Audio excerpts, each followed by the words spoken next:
Good evening, Assalamu alaikum wa rahmatullahi wa barakatuh, and welcome to News in Focus. My name is Faraz Patel. We'd like to thank you, the viewer, for staying with us here on Hilaal TV, DSTV channel 347. Now, as South Africa continues to ask questions with regards to the VAT increase, of course, 0.5% for this year, and then, of course, 1% for next year, questions are being asked to how the shaping of the government of national unity is going to be. Some citizens are still hoping that somehow there could be a reversal on the VAT, even though the chances of that happening may not occur. So joining me in studio, I'd like to welcome, of course, the official opposition within the National Assembly and one of the parties that has been against the VAT increase.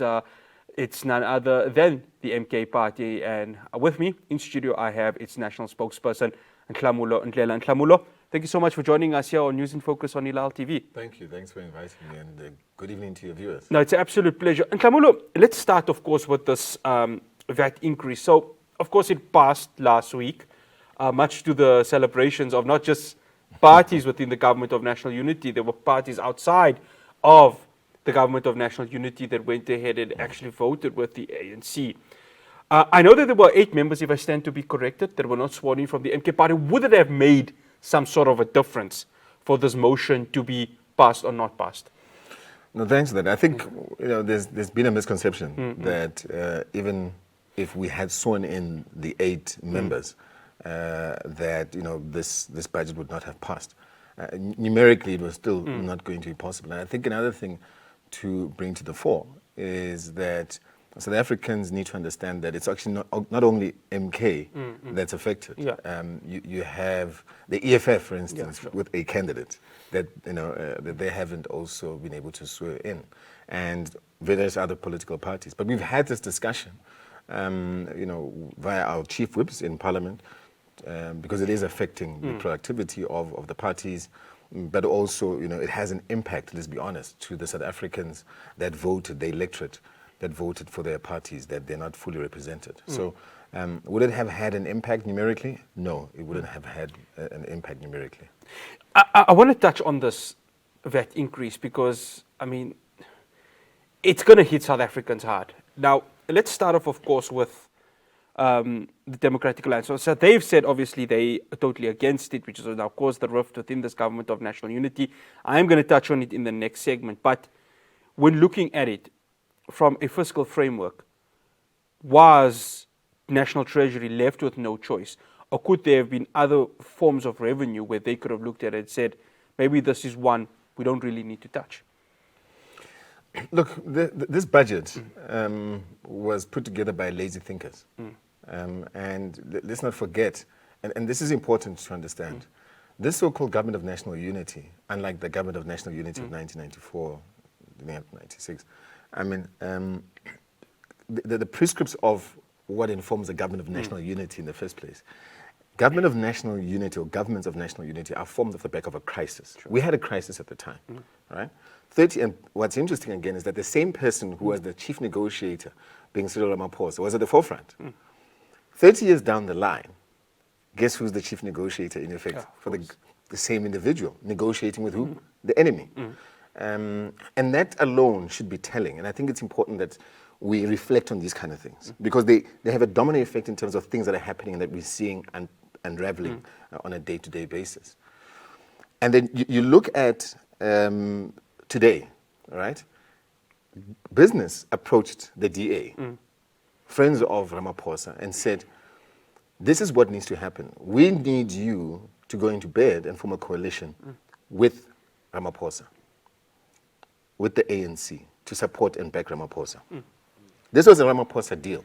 And Helen Zille, the chairperson of the DA, stated categorically that it was business that lobbied them and that in order for the ANC, NEC, and leadership to accept this proposal, it should be sugar-coated as a government of national unity, of which it has come we've come to realize it's actually not a government of national unity. It is a project and a program for business, white monopoly capital business. If you look at in 2020, late 2023, beginning of 2024, January, there's an email from one of the leaders of Stellenbosch Mafia who sent an email to the chairperson of the DA, copying all his other friends, and requesting that the DA engage. In actual fact, they actually sent that email to the Secretary of State at the time from a previous administration in the US, stating that with the emergence of MK, the formation of an MK ANC EFF a coalition. They called it the Doomsday Coalition. In effect, it's the Doomsday Coalition, according to them, right? Is going to be very dangerous for them, and they might as well forget about their assets. So, in effect, they were requesting for intervention from the West at that point in time already, right? Now, if you think about it, based on just policy posture and the fact that there is this background between the ANC and the DA, where the DA refers to the ANC as corrupt, why would they want to get into bed with people that are corrupt? And again, you ask yourself, why would the ANC want to get into bed with people that are, in effect, their oppressors? So, imperialists whose ideological positioning and thinking is totally disconnected to their way of thinking, or supposed way of thinking, or supposed to be thinking. Now, that then tells you, when it came to the issue of VAT, remember, for the first time in the history of this country, the black people, specifically blacks, have got more buying power than any other ethnic or any other grouping in our country. And why is that? That is because of the introduction of the SRD grant. You see, the 350, sure, of course, which was obviously introduced during the COVID period. And we're now, black people are now sitting with a 1.8, is it 1.8 trillion? Of buying rands power. Of buying power, Right, sure. right? Now, you must understand the psyche of white people who are very wealthy and who are part of this higher income, very wealthy class. Firstly, there's two things they always say, and I'm going to get to why and so you understand this. Whites will always tell you, if you are not going to do it according to the way I want it, I'll take it right up to the Constitutional Court. Because they know that this Constitution protects them. You see, the same one that was negotiated by the likes of the same Cyril Ramaphosa, with the same NPA, with the same NP at the time party, which is the same today, the DA. And the other thing they'll always say is that we pay taxes. We are the ones who pay taxes. In other words, government, you're just an administrator, the money is coming from us. If you look at what's outstanding, just in the fiscus alone, from a SARS perspective, you're looking at 800 billion rand that's outstanding there. Who is accountable for that? It's white monopoly capital. It's all the big corporate companies that SARS has not been able to collect that 800 billion. But shouldn't there have been a corporate tax in that regard? Could government not have looked at that? Or are they afraid to touch big business by the looks of it? Well, of course, but they'll be afraid to touch big business because they're beneficiaries of big business. Big business, don't forget, funded the Ramaphosa, and that's why hence the CR17 campaign. Right? And the fact that even today we've not been able to see who the funders are and the donors. But he's backed by business. So, of course, he will not touch that. The first thing he did when he came into office, remember what is the first thing that he did? He reduced corporate tax by 2%, appeasing his friends. And then, what does he do? He goes and hammers us with a percentage on VAT. Remember, it has never been, I could never fathom us, and this is how we knew it. We knew when you speak VAT, it's 14%. But today we're having to sit with 15%, and potentially now 15.5, the adoption of an additional incremental 0.5, and then obviously leading to the other 0.5. So that alone, and I think it's important to understand the politics that influence these kind of decisions that are creeping in. Now, they believe that they've contributed to the fiscus because they pay the taxes, and now the blacks have got more buying power. Well, the only way to get that money back, we're not going to contribute. We're not going to give you the 800 billion. No. Tax the blacks. And how do you tax them? Because they've got buying power. VAT. Easy? Yeah. So they increase the VAT. And that's why the budget that they have is not a pro-poor budget. If you look at the past 7 years, in the past 7 years, Ramaphosa's government and administration has been running an austerity-based budget. You can't grow an economy based on austerity. And also, if you look at the structure of their budget, it's because most of the finances that we've received, which are the loans we've received from the IMF and the World Bank, which have got very punitive policies, right?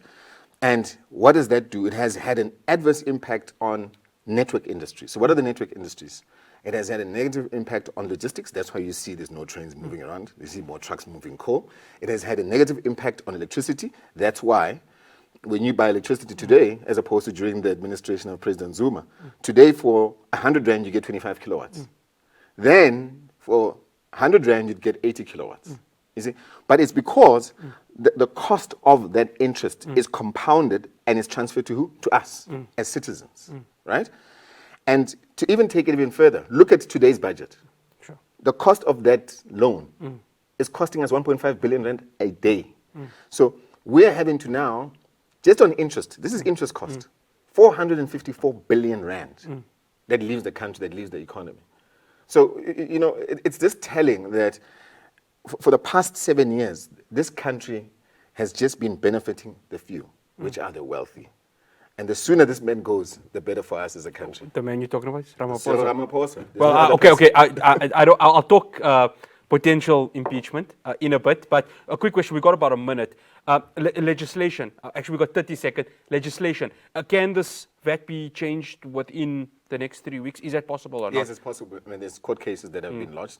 But the DA has also launched a case. Yeah, the DA has lodged the case, but Yeah. you must never rely on the DA because they're very hypocritical. They could be Is using it MK again is as a MK bargaining is tool. MK party Oh, gonna absolutely. do We're lodging a case as Okay. well. As you've seen, also the EFF has done. All right, not a problem. Okay, Nhlamulo, you just stay here because we are going to be talking a government of national unity. Will the MK party be tempted? Is there a possibility? Nhlamulo Ndhelala will talk to me after this break. Do stay tuned.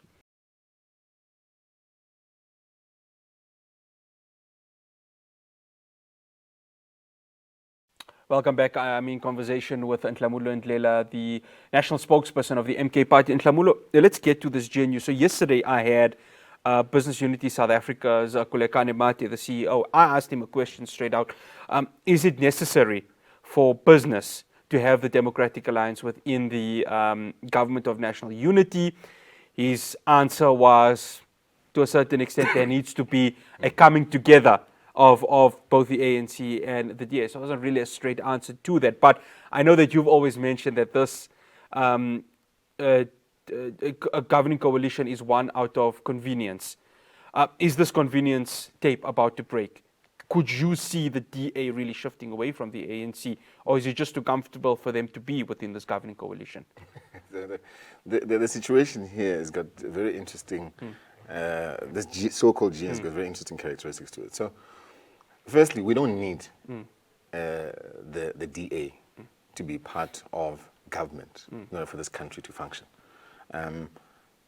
It's a clear indication that even their participation has been very destructive to the country. So that alone is very telling, because what the DA has done, the DA, like I said, you know, their scruples, they've gotten themselves in a position where they're saying, let's rather become an opposition within the government. And that's what they've done. And that becomes destructive. That becomes a crisis for the country. So we don't need the DA in order for business to buy in. Business has been buying in even long before the DA. Even during President Zuma's time, I mean, there was lots of investment that came into the country. Businesses were flourishing. The economy was growing. Now, what does it mean with us having the DA? It doesn't. It won't make any difference. In actual fact, it is to the disadvantage of the country and our people, because their posture is not for the country. Their posture is for the electorate, for the elite, and for their stakeholders who are there, who is the West. You know, who don't have the same interest as us as a country. Will the DA come out of this? I can tell you now, that's the problem. For the next, and as long as they're still there, for however long, all they're going to be doing is just arguing back and forth. And you know what's going to happen? We're going to continue to deteriorate as a country, and we're going to continue to be going down the doldrums as a market, as an economy. And that's it. I mean, the DA doesn't need to be part of government in order for this country to change and for us to advance. I mean, it basically says, to an extent, that means we are lazy thinkers as black people. That means we are incompetent. That means we can't run anything ourselves, and that we need white people to intervene in order for us to be efficient. It's utter nonsense. It's total nonsense. In most cases, even if you're just looking in corporate alone, you know, white managers are more incompetent. Their direct reports are more competent than them. And it's a fact. It's given. It's known.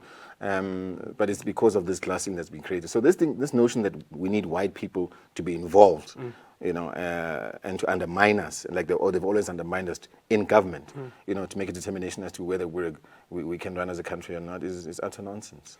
Well, I beg your pardon. Some of the compromises, I mean, it's obviously the Bella Ag Expropriation Bill, NHI Bill. There's been a to and fro argument there, and it's specifically been between the ANC and the DA. But do you foresee any changes? Do you foresee the ANC compromising on one of them? And if you were, from an opposition's point of view, where do you see the ANC potentially compromising if they are to keep the DA in this GNU? The ANC is bought. There's nothing there. It's soulless. There's nothing. I mean, if they can compromise with a man who's a liability, go into the elections with a man who was found with cash in his mattress. But the public protector is cleared him. And the reserve. How is that possible that the public protector is cleared? There's no such thing. Yeah, but we have to go on what those facts are. I mean, if you and I were found with that amount of cash. Yeah, no, of course. But how is that possible? No, so, so we have a constitutional delinquent in the form of a president who's a liability to the country because firstly, this GNU is really formed off the back of him. How do you expect the ANC, even after they know very well that they were dealt with, it was a bloodbath in the elections, brought them from above 50% to 38.9. Let's not even say they're not a 40% party. They're a 38.9% party, right? And they know very well it's because of this liability in the form of Ramaphosa. Do you think, I mean, if that doesn't shock you, then you can, if that is not telling enough, then I can tell you, you can't expect anything from the ANC when it comes to, they are scared of him. They are scared of him because they are bought. He's got files on every single one of them. And they know that one move they try and make, he's going to get his friends' business to take some of them the shares, because most of them are compromised. Most of them are shareholders of all these mining companies. They're shareholders in all these white monopoly capital companies. So they're compromised. They're bought. You can't expect them to do anything else. All they're going to do is just try and wait it out. And they're hoping that the DA pulls out. The DA is not going to pull out. The only challenge that's also interesting within the DA is the following. You have cabinet ministers now, Steenhuisen and these other puppets. All of them, all these puppets now, they are there, right? And then in the party, and this is what's interesting, these ones who are cabinet ministers are enjoying the blue lights. And they are not happy with the kind of aggression that their chairperson in the party, who's towing party line, who's holding the ANC accountable according to the mandate of the electorate and white monopoly capital, to say, no, this is what we want, expropriation. Never, we're not going to compromise on that. You better, relook at this. You better relook at the issue. So and then these ones in government are saying, in cabinet, because they're enjoying these blue lights, are saying, no, Hilaal is taking up too much of an aggression. So there's infighting amongst themselves alone. And then that also spills over into the GNU. We don't have a country. We're in a crisis. We don't have a country. We don't have any leadership. This is a rudderless ship. This man who's supposed to be a leader, who is actually a constitutional delinquent and who is a liability to South Africans and a liability to the cabinet itself, has got to go. That's the only way we can resolve the issues that we face within this country. Fact. Okay, so then it brings up the question of impeachment. I've asked the ATM's leader, Vuyo Zungula, numerous times. They're confident. Obviously, you guys form part of the Progressive Caucus. What would it take for there to be a potential impeachment vote if, of course, from an NK's perspective, this is a president that needs to go? Well, the first thing we have to do, we have to call for impeachment, vote of no confidence, the president as parliamentarians, but we ask for a secret vote. Watch what happens there. You'll see the true pulse of the ANC. But remember the national, the spokesperson of Parliament for the National Assembly it's an ANC. Yeah, but I mean the powers, in many ways, vest on her. Yes, could you see that happening? I mean, realistically speaking, I'm saying we will call for it. We will call for a vote of no confidence. There's no doubt about that, right?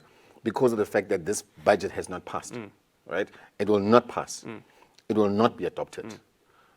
Unless if, again, the likes of the DA, make a hypocritical U-turn again, because they're using this as a bargaining tool. They're using this as a negotiation. That's basically what they're doing, right?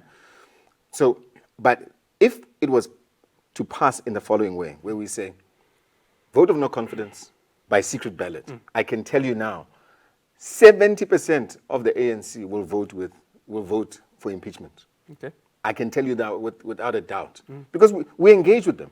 We know that they're frustrated with this liability who's a constitutional delinquent of a president. All right, I'm going to turn the coin around, Nhlamulo. Yes. If the DA departs from this GNU and the door opens for the MK party to join, what are some of the terms and conditions that the MK party is going to want to be part of this governing coalition? Well, firstly, we're in a very interesting position because we're watching. Yeah. We're not tainted by what is happening. We're observing and we're challenging and monitoring. Now, remember, it's in the build up to the local government elections, right? We need to be very careful that we don't associate ourselves with failures leading up to the local government elections, because this is a failed state. So if we were to participate leading up to the elections, remember, the constituency and South Africans are going to hold us equally liable to these failures, right? Equally liable. So do we want to join the government of this so-called government of national unity? It doesn't really make sense at this point in time, to be honest with you. So that's a no. I'm not saying it's a no. I'm just saying it doesn't make sense. Okay. Maybe if they said, okay, do you agree that President Zuma becomes the president of the country? Okay. Well, we're in control then. Maybe, I don't know. But right now, we're not thinking that way. We're thinking about, what are we here to do? We're here to liberate our people. Everyone's telling us, well, you've got to get into government, you've got to hold power, you've got to have some sort of power. We hear you, but we're not here for blue lights. We're a true liberation movement. We're a true movement. We're not here for blue lights and tenders. No, we're here to emancipate our people. And that's the difference between ourselves and all these other political parties. And I think that needs to be clear, because we want to liberate our people organically so. So, they'll try and dangle a carrot at us. We quite honestly, we're not interested. It's something that we would really have to really think about. But as I give you an example, sure. Why would we want to get into the elections, leading up to the elections, and they say, but you guys are the same. And then now we're tainted, and painted with the same brush because of the incompetence of those that are governing. No. It just doesn't make sense. What we do want, though, we want KZN back. We want KZN. We were, as you know, we've always said these elections were rigged. Our votes were stolen. And I'll tell you, it can't be a coincidence that you've got 40 seats, right? And you can tell it was orchestrated. Guys, we know MK is going to win KZN. Yeah, but Nhlamulo, it has to be proven in the court. This is what needs to happen. No, but let me tell you, give you we need to think, because sometimes we need to ask ourselves why. Yeah. MK is going to win the province. Fine. Yeah. Here's the question. Why did we get 37 seats? And then EFF gets 39 seats. And then the decider is an NFP, a small party. You're talking from a provincial legislature. From a provincial legislature perspective, right? So we get 45%. Make sure that the MK gets 45%. Okay. Even though we know that we're hitting 58 to 60%. Yeah. They stole our votes. Simple example. Where, to be honest with you, do you think, in Ilembe region, Good Party got 5 votes. I have to give you 20 seconds. In Ilembe region, Good Party got 5 votes. Who in Ilembe knows Good Party? Yeah, okay. So I'm just saying, this thing was orchestrated. Okay. It was orchestrated. It was clear what they wanted to do, and they knew very well that they can buy the NFP and pay all the others as part of this GNU, because they knew that the GNU will lead into the GPU, but they need to manage us when it comes to KZN. Okay. And that's exactly what has happened. Nhlamulo, I am going to keep you up because we're going to talk electoral reforms after the break. Do stay tuned to News in Focus. We'll be back after this break.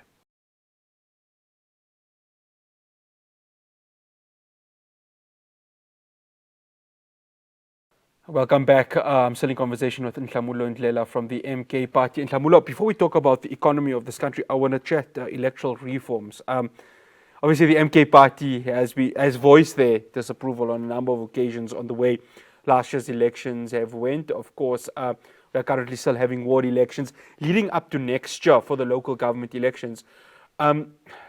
Is there still a confidence within the IEC? Are they looking at potentially e-voting, which is going to be challenging given that most of the country really does not have data and connectivity is a bit of a challenge? So what are some of the reforms that the MK party wants to look at, and are some of them realistic in that regards? Well, if it were up to us, quite honestly, we'd rather say, if you're voting for MK, stand in this queue. If you're voting for DA, stand in that queue, and just to measure that, right? Well, but here's the thing. Here's the thing. If you look at and you listen to Schreiber, the Minister of Home Affairs, right? You can tell that the DA has been strategizing around this for some time. And you listen to him, he's written a book in 2018 where he talks about electoral reforms, and he talks about, in 2018, already at the time, before these elections, he says that in his book, he states that the electoral system and the reforms thereof need to cater for coalition-based governments. How does the electoral reform need to cater for coalition-based governments? That alone is telling me that you're basically saying that you had a hand in the rigging of these elections. That's basically what you're telling me. In 2018, you wrote that book because you could foresee. He's a wizard. He's got a magic ball. He could tell that, you know what, I'm going to be Minister of Home Affairs, and because of this book of mine, we're going to have a coalition. We're not stupid. We're not kids. And then because he's the Minister of Home Affairs, the president at the beginning of this year, in his State of the Nation, and I remember even saying to the party leader, Dr. Hlophe, and the chief whip and Dudu, because we were sitting together, as soon as he mentioned we're going to digitize our identities, we're going to digitize the identity, I said, you know what's next? They want us to go for e-voting. Sure. Guess what?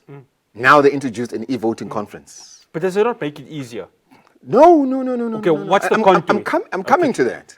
These people, they realized with the emergence of Mkhonto Wesizwe now that the DA will cease to exist. They are going to lose power. The ANC is gone. The only solution to this country is Mkhonto Wesizwe, and they know it. They see it. All you have to do is just hear the things that they say, right? We believe we won these elections. There's no doubt about that. We won these elections. You're talking provincially or nationally? Nationally. Okay. We won these elections. There's no doubt about that. Now, because you can't tell me that Steenhuisen is more popular than Zuma. You can't tell me that Steenhuisen is more popular than Zuma. Come on, please. And you can't tell me there's more white people. There's more white people than there are black people in this country. KZN alone is very telling. So we're not kids. These people were able to rig elections with a hybrid model, where we go and we vote, and then the counting happens somewhere in a system in the background, right? This time around, and the system went down. Remember there was a time when the system went down for 3, and then that's when we rejected the results. We said, you see? Yeah, it was on that Saturday morning. That's when they were taking our votes there in Ilembe and giving them to Good Party. Yeah, no, let's neutralize them. That's exactly what they were doing, right? But when it comes to the court, as you were saying, we're going to take this thing right up to the international courts. So it's not going to be only a South African issue. We're going to take it right to the international court. But what I'm saying is, once you now digitize, Sure. On what infrastructure are you going to be digitizing? Yeah, I think that's the challenge because you got South Africans. They are going to rig this thing. I mean, they've been speaking about moving from analog to digital from a television perspective. Unfortunately, that still hasn't happened. Yeah. Besides the fact of connectivity and anything else, we don't want e-voting. We don't want e-voting. And I'm assuming that's one thing the MK is going to bring to court. Yes, and we want more transparency when it comes to counting. That's what we want. This thing of now they want to bring e-voting, digital votes. Well, digital votes, you can bring as many votes. It will be like printing money that you don't have. You know, as a government, it's the same thing. They can print votes. They can manufacture votes. So we don't want e-voting. The reason they want e-voting is because they know if the current model continues, because we've seen through it, they are going to lose elections. They'll cease to even be opposition in this country. That is a fact. And I can tell you, the only opposition I can tell you now that's going to come is going to be an opposition where it's not going to be a white dominant party. It will be a party, yes, with white people, hopefully not racists, as we have right now, and blacks against a specific party which is going to be MK, which is going to be in cabinet, because we are the incoming government. That one I can tell you. Without a shadow of a doubt, we are coming in to run this country, and we're going to change this country. Okay, well, in 2029, I'll definitely have you back on again. Watch me. Nhlamulo. Watch us. Nhlamulo, I want to chat the economy. As you have seen this week, US President Donald Trump, he raised the tariffs. China sitting on 104%. There's a 90-day pause. South Africa was supposed to get 30%. Now, here's the thing, what I've seen with South Africa, obviously they're trying their best from a cabinet perspective to go to Washington, D.C., and we're going to be chatting the political perspective after the break, to try and nullify the tariffs, to try and get the tariffs lower. There's also a GOA that's happening at this moment. My question to you is, why hasn't enough been done from our economy to create some sort of independence, or is this just the way the world trade works and the United States rules the rules with regards to that? Well, look, you can't run away from the fact that the United States is a superpower, right? But there's a number of things that we need to be doing. We need to be, doing an introspection and saying we're part of BRICS. And all the BRICS member countries are the countries that we need to be focusing in terms of trade, right? You've seen what they've done with PEPFAR. Yes, Again, that in of itself should tell you that there's an imperialistic driven agenda, because even that order was given off the back of misinformation by the likes of the IFI Forum, working with their racist supremacist friend, Elon Musk, right? And let's not forget one thing here. South Africa, by the way, there's so much illicit financial flows leaving this country. So much illicit financial flows, right? That's why we grey listed, yes. Yeah. And that's the problem. That's why we grey listed, right?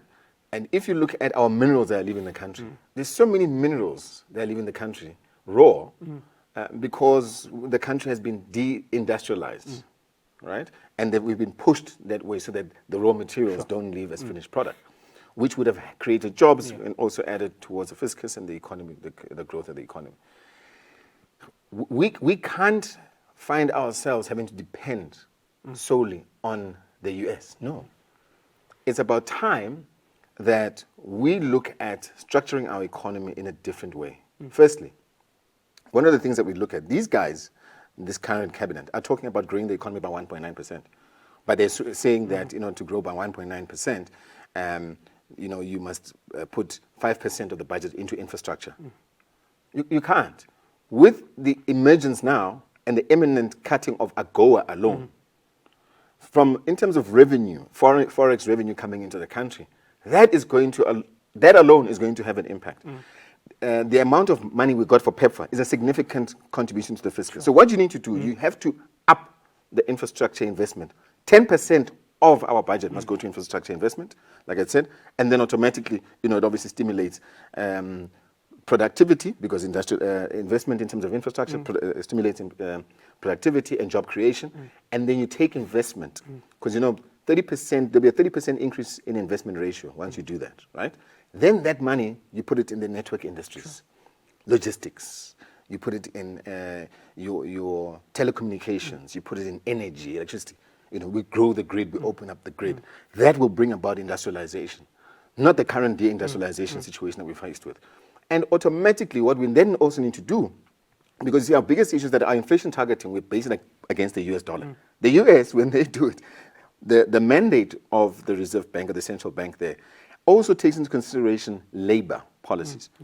Ours, they're just looking at monetary policy. We need to introduce for the Reserve Bank, and that's why we want to nationalize the Reserve Bank, because currently it's in foreign hands, introduce labor-based policies, so that if you're going to be doing inflation targeting, it must be informed by income and how much people are actually earning and the earnings of our people. Because right now it's far above, what the standard of living, what the GDP state is. So the only way we can grow this economy is by doing that. But you can't expect that from an administrative kind of based budget from this current cabinet. I want to ask this. You speak about nationalization. I know it's obviously been an MK party, one of its mandates when, of course, you guys launched, and of course on the campaign trail when you guys were going. It's not obvious, it's quite similar to the one of the economic freedom fighters. But here's the question: if everything were to be nationalized, is there not a fear of potential sanctions? Because we've seen what the US has done with Venezuela, we've seen what they've done with Libya, we've seen what they've done with Russia also. So is there not a fear that sanctions could occur and that could hurt any supposed chance of South Africa's economy growing? I ask this because at this very moment, US is one of South Africa's largest trading partners. So where do you draw the line in terms of saying, okay, let's nationalize, but also let's not hurt potential foreign investment? Well, look, we can't be bullied. Yeah. We're nationalizing. These are state assets. So why would another country want to be involved in our sovereignty? We're nationalizing because we're taking decisions for the benefit of our people in our country. So what has it got to do with you if you say we want to centralize, we want to nationalize the Reserve Bank? Why? What has it got to do with you? What has it got to do with you if we're saying that we're going to nationalize the mines because it's our mineral resources that are there? What has it got to do with you? That means that you have been benefiting, and it's now to your disadvantage, and off the back of the advantage of the country. Now it's to your disadvantage that we nationalize, and that's the only interest because it's for your own personal or personal or private interest as a country. No, we're saying. Let's not also forget, South Africa, by virtue of its geopositioning, in terms of the global South trade, we're extremely important because all trade goes right past that same what do you call it? Same coast. Corridor, yeah. Same coast, which is the Western Cape, right? That they are holding on to. You see? So it's very telling why they want to hold on to that, and now they want to actually even annex it and make it independent. And there's no such thing that's going to happen. So it's a very clear thing that if they want to now bring about sanctions, well, sanction us. Look at what happened in Russia. When they sanctioned them, they helped them. They actually helped them. I have to stop you there, Nhlamulo. We have to go for a break, unfortunately. No problem. But after the break, we are going to be chatting international relations from a South African perspective, especially what has happened over the last few weeks with the United States of America. Do stay tuned.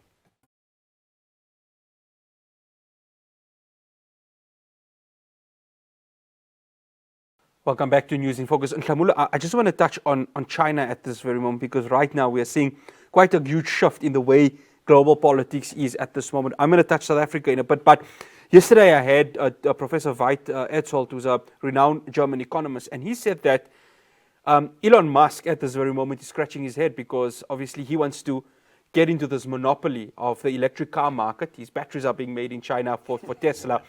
And you've got Donald Trump slapping over 100% of tariffs.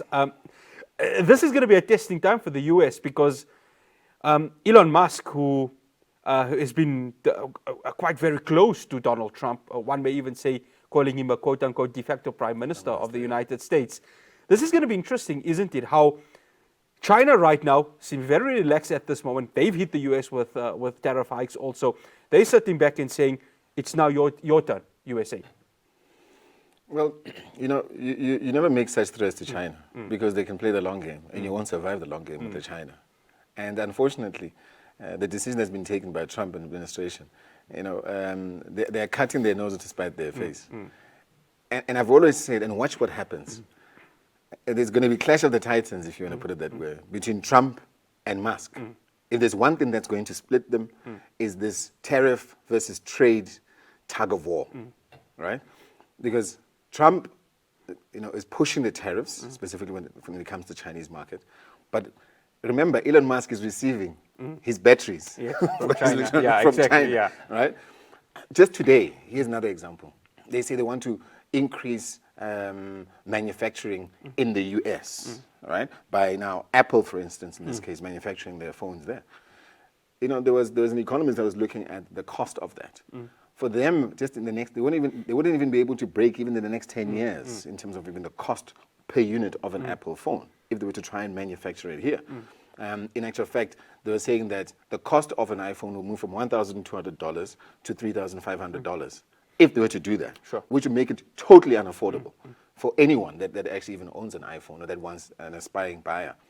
Now, today alone, Apple shipped out, sent jets to the east to go and collect 1.5 million phones, units of phones, right? 600 tons of cargo, right?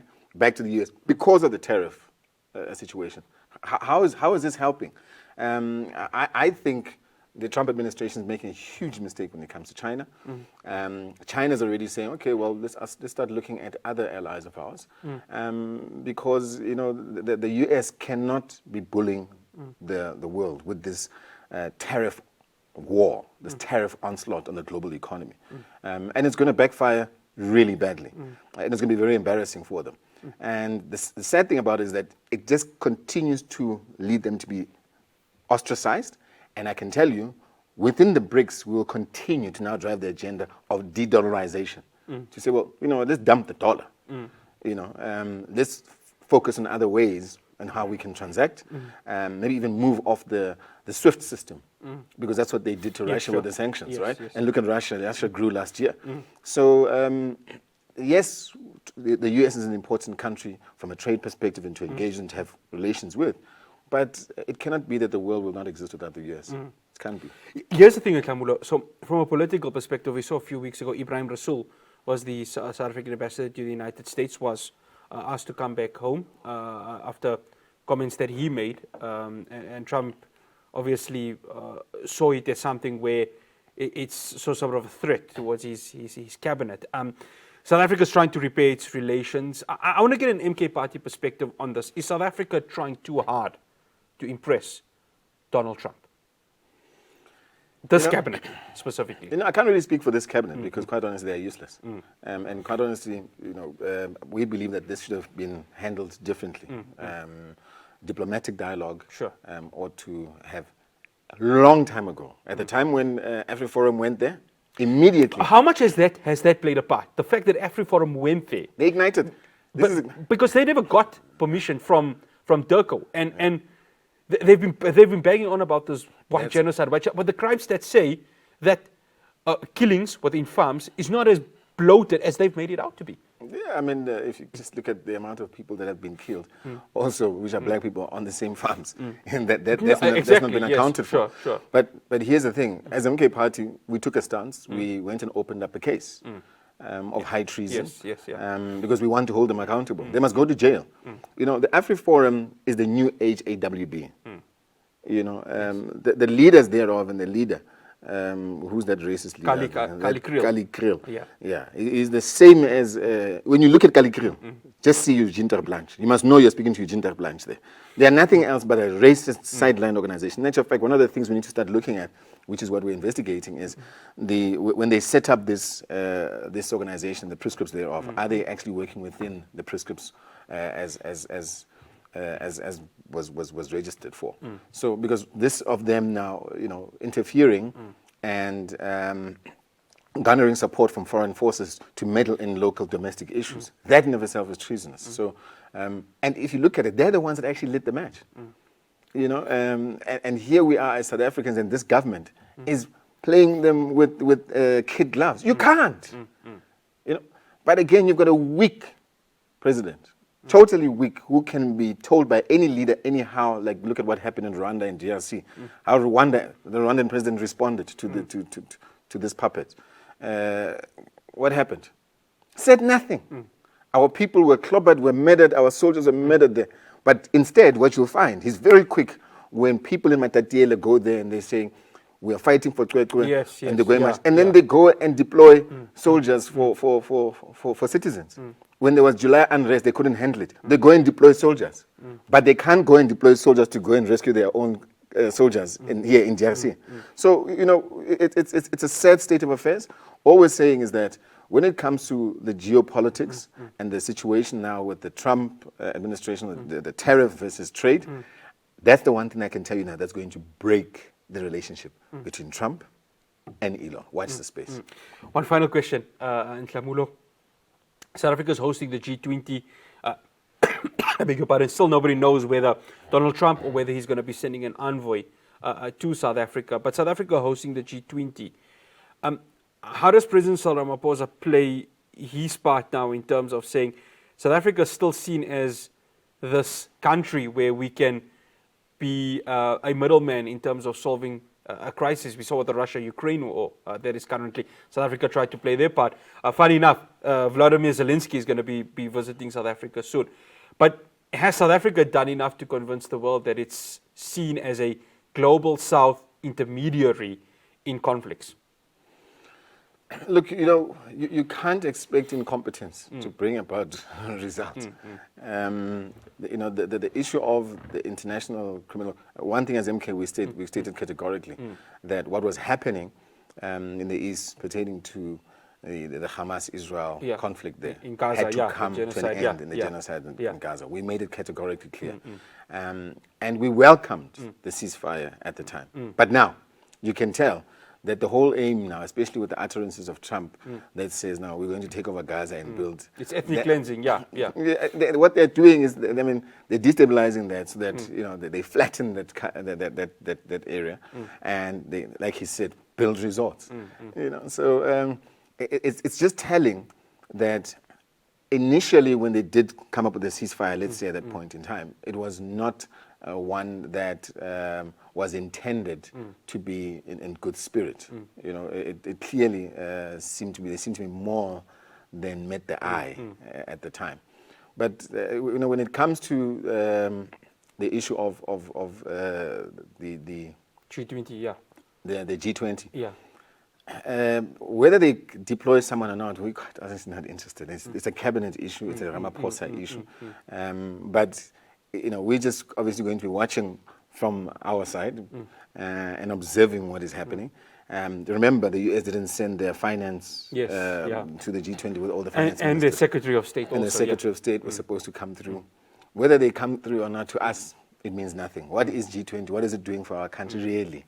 Organically so, if we're to talk about measuring it. We'd more be interested in BRICS.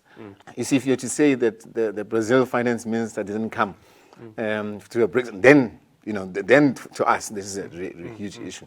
If you look at even the G20 programs, today, this week, there's G20 now program happening in the Eastern Cape. Do you know what's happening there? No. Nothing. There's G20 that's happening now, that was happening in KZN for health. Do you know what was happening there? Nothing. So what is it? It's just a talk shop. What is it doing for the country? What is it doing for this economy? Nothing. So, you know, we're just saying the sooner we just take power as the incoming government, the better. Because you won't be having these frivolous side shows that have no impact in growing this country or advancing this economy and its people. Nhlamulo, thank you so much for joining us here on News Focus on Hilaal TV. Much appreciate that. That's Nhlamulo Ndhelala, MK Party National Spokesperson, joining us here on News Focus on Hilaal TV. From myself, Faraz Patel, and the rest of the team in Johannesburg, Assalamu alaikum wa rahmatullahi wa barakatuh.